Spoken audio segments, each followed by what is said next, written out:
Good afternoon. I'm gonna vlog to my smart companion in my room, my bedroom. So hindi na ako masyadong nagawa with this, so try to maintain my this spark can. Because usually when I comb my hair, naglalaglagan siya sa floor. So this is my smart companion, and you can see.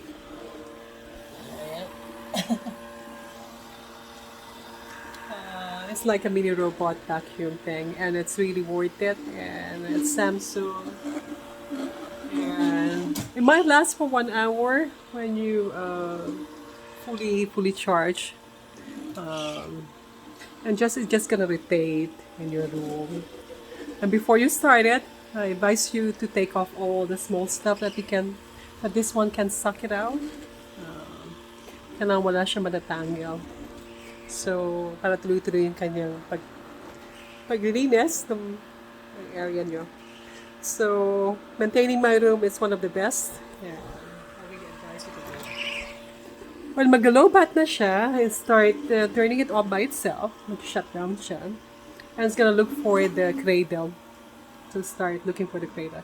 Automatically, nag-shut down, and para siya mag-charge sa kanyang smart charging. So, I will show you kung may nakuha na siyang mga hair follicles. I'm just gonna turn it off. Oh, wow. Stop. Turn it off. Take out the thing here. And yeah, meron na siya nakuha maliliit actually. And some hair stuff and alikabok. Actually, I ran it the day before yesterday. So, ang dami niya nakuha. Mga hair. Usually mga hair, and because I'm always using my slipper. So, yung mga hair and mga dirt ng slipper ko nasasak.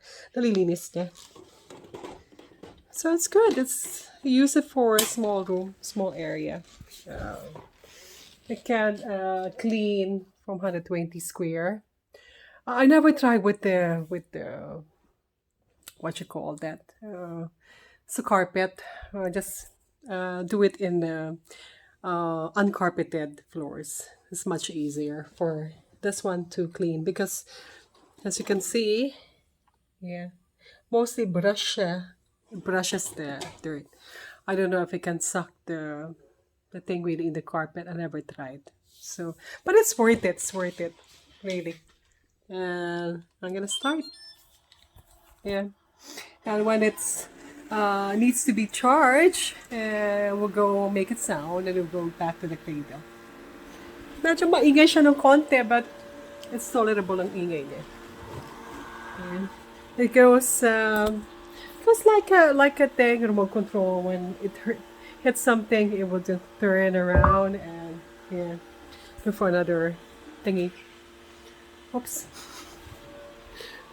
The Googles. Alright. And that's my blog. So do you want to see if it goes back to the cradle? We'll see. We have to press something here. I have to stop it. It's like a dog though. A bit heavier. I'm gonna bring it to the cradle. I'm gonna show it to you. This is the cradle. Paano siya mag-charge? Okay. Oops. Oopsie. I'm gonna look for the cradle. Look, when it charges, just press this charge. But then it will look for the cradle side. You can see. Here. You see? Goes to the cradle and start charging. When you see the green one, it starts charging by itself. And you can see there's a sound. And it starts charging. That's 1 bar missing na. That's it. It's been used na, and 1 bar has been utilized na. So that's the thing for this smart Samsung vacuum cleaner mini robot. It's good, really. It's worth it. So hindi na ako masyado nagba-vacuum dito or nagwawalis sa room. Siya na ang naglilinis. As long wala siyang mga makukuha mga nakadanggaw para tuloy-tuloy yung kanyang paglilinis. Alright. See you then.